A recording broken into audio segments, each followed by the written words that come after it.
Hello and welcome to this preview of the annual meeting of the EBRD. I'm with Sergei Guriev, who's the chief economist of the EBRD. Sergei, welcome.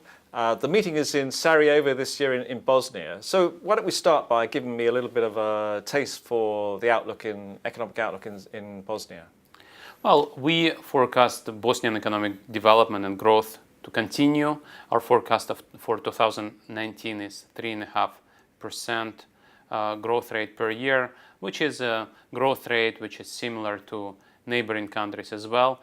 Unfortunately, this forecast is not sufficiently high to foresee fast convergence to neighboring countries, Central Europe and especially Western Europe. Okay, because we would like to see more growth and more investment. Because obviously Bosnia's ambitions are to join the European Union eventually. I mean, but we're still a long way away from that. Is that right? That's correct.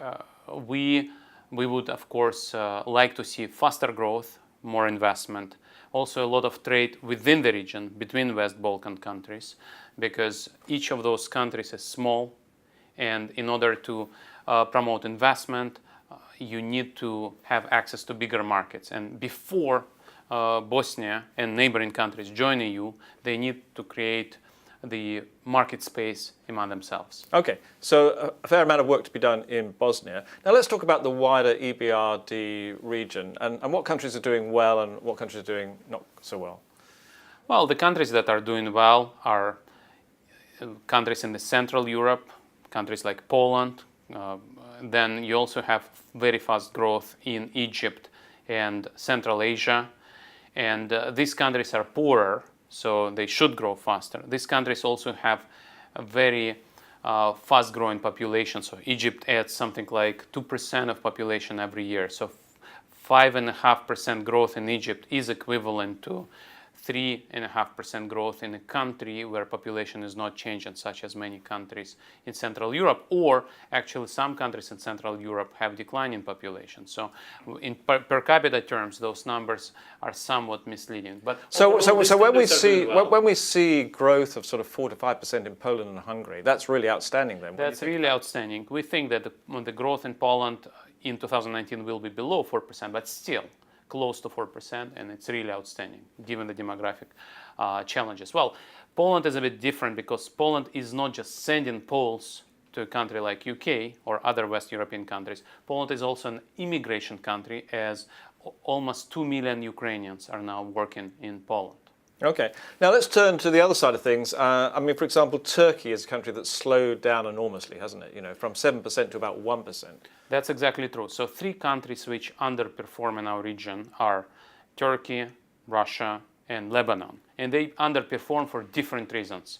Turkey underwent a major macroeconomic readjustment after going through credit boom and overheating, supported by government expansionary policies, and now it's actually going through recession readjustment. We expect growth to pick up in the end of 2019, but currently Turkey is going through, well, recession.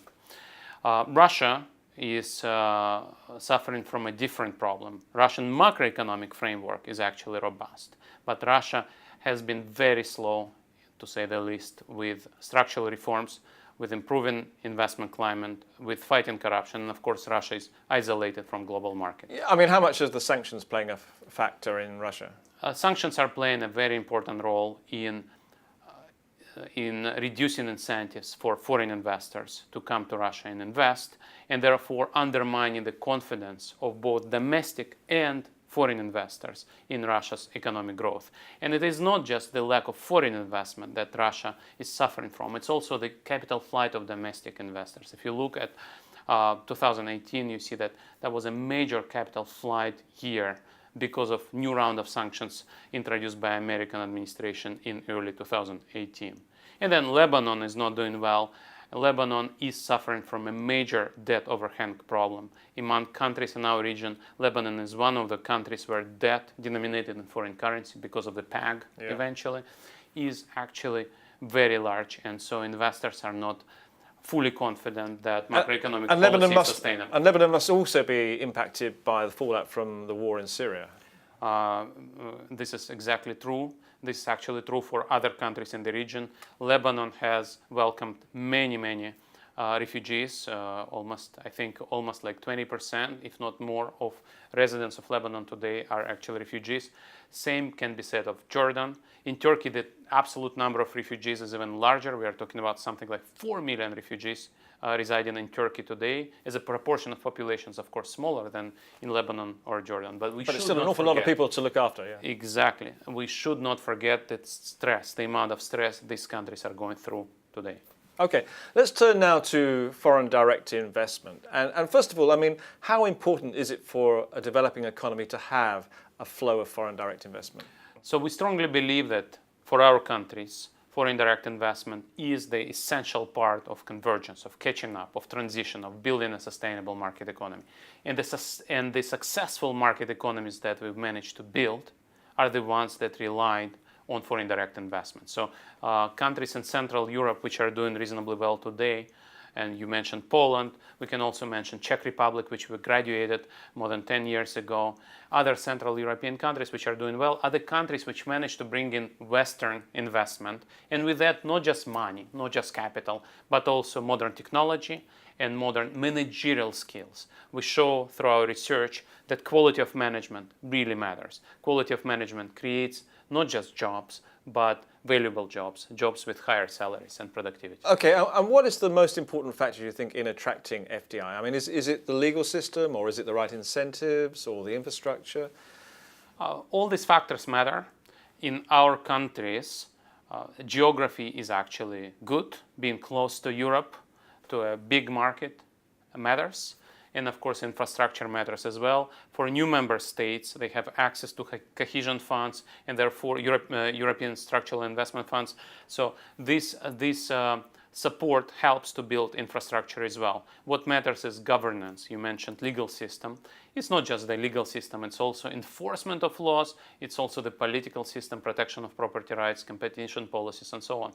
But that is where our countries, unfortunately, on average, underperform relative to emerging markets, which have the same level of development, level of income per capita. I mean, can you give an example of that? Well, I won't criticize any single country, but whenever you open newspaper, every week you would see a corruption scandal in some of our countries. In some of our countries, you can actually see political leaders that have been indicted for corruption or electoral fraud running the country. We've also seen countries where oligarchs unfortunately play a disproportionately important role in political life, setting the rules of the games that prevent the entry of new businesses, domestic and foreign. Okay. Now, what about the impact that FDI has on automation? Obviously, we're going through a very fast period of automation and technological change at the moment. I mean, does FDI drive that along? FDI is very important for bringing in new technology. By definition, the frontier technology is not invented in developing countries or transition countries. Some of that technology is, but most of the advanced technology is developed in countries with advanced human capital, with better innovation systems. So FDI is crucial for bringing in modern technology, and therefore robots and automations are coming with the FDI. And we have outstanding examples of countries like Poland, Slovakia, Slovenia, Hungary, which have actually brought in advanced technology. And Slovakia, for example, today produces more cars per capita than any other country in the world. That, of course, is great news, but that, of course, also is an issue that has to be taken seriously as automation is marching on. As indeed, automotive sector is, forgive me for this pun, is actually most vulnerable to automation. Okay. Sergei, let's come and talk about those issues in more broad terms in just a minute.